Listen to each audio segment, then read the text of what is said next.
Have you noticed that your attention doesn't feel the way it used to? You sit down to focus, and within minutes, your mind drifts. You reach for your phone without thinking. You open one tab, then another, and by the end of the day, you feel busy, but strangely unfinished. It's not that you don't care. It's not that you're incapable. It's that your attention is being pulled in more directions than ever before, and your brain was never designed for this many inputs. For most of human history, attention was simple.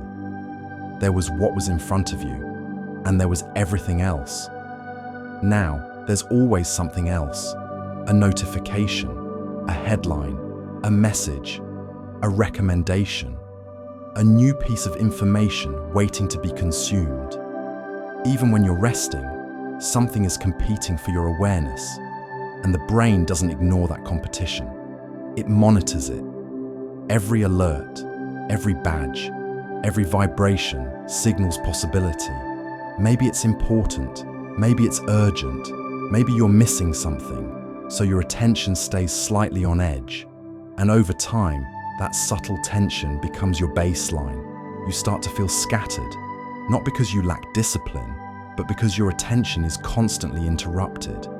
Even small interruptions matter. When you're pulled away from a task, it can take minutes to fully re-engage. But the modern world doesn't interrupt you once every hour. It interrupts you dozens of times a day, sometimes hundreds.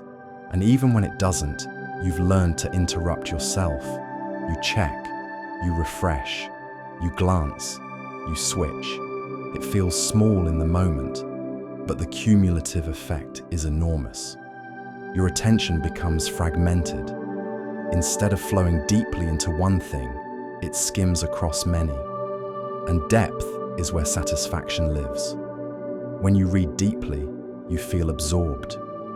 When you create without distraction, you feel present. When you focus fully on a conversation, you feel connected. But shallow attention produces shallow reward. So you move on, and move on again, and again, chasing the feeling of completion that never quite arrives. The platforms you use every day are designed to capture and hold your attention. They are optimized for engagement, which means they are optimized to interrupt you at just the right moment. Your brain is highly responsive to novelty. New information feels rewarding.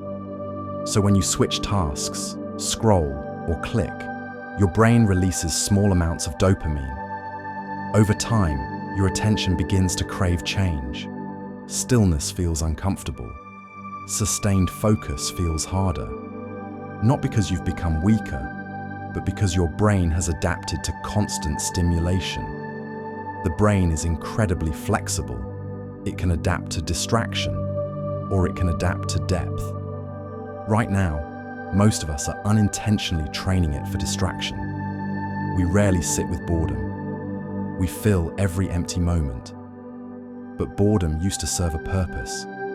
It allowed the mind to wander in a productive way, to reflect, to process, to create.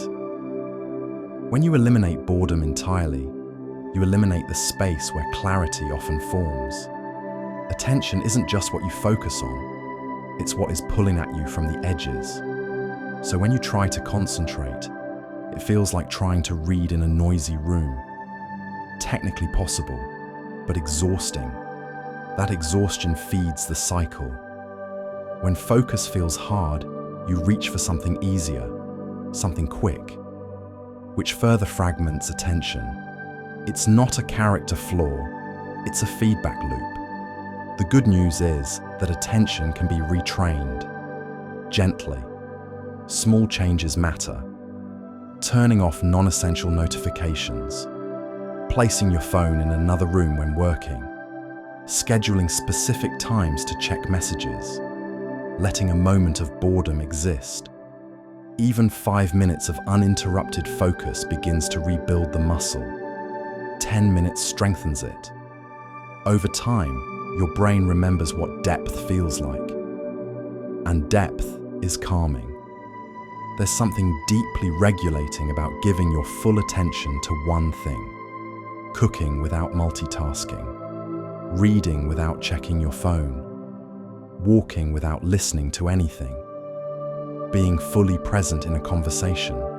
It feels slower, but it also feels steadier. You don't need to eliminate technology.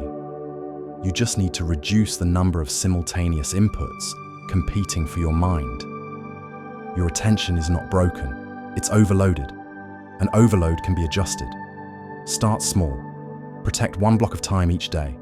No switching, no scrolling, no multitasking. Just one thing. You may feel restless at first. That's normal.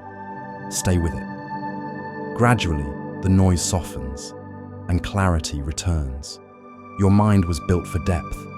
It just needs the chance to practice it again.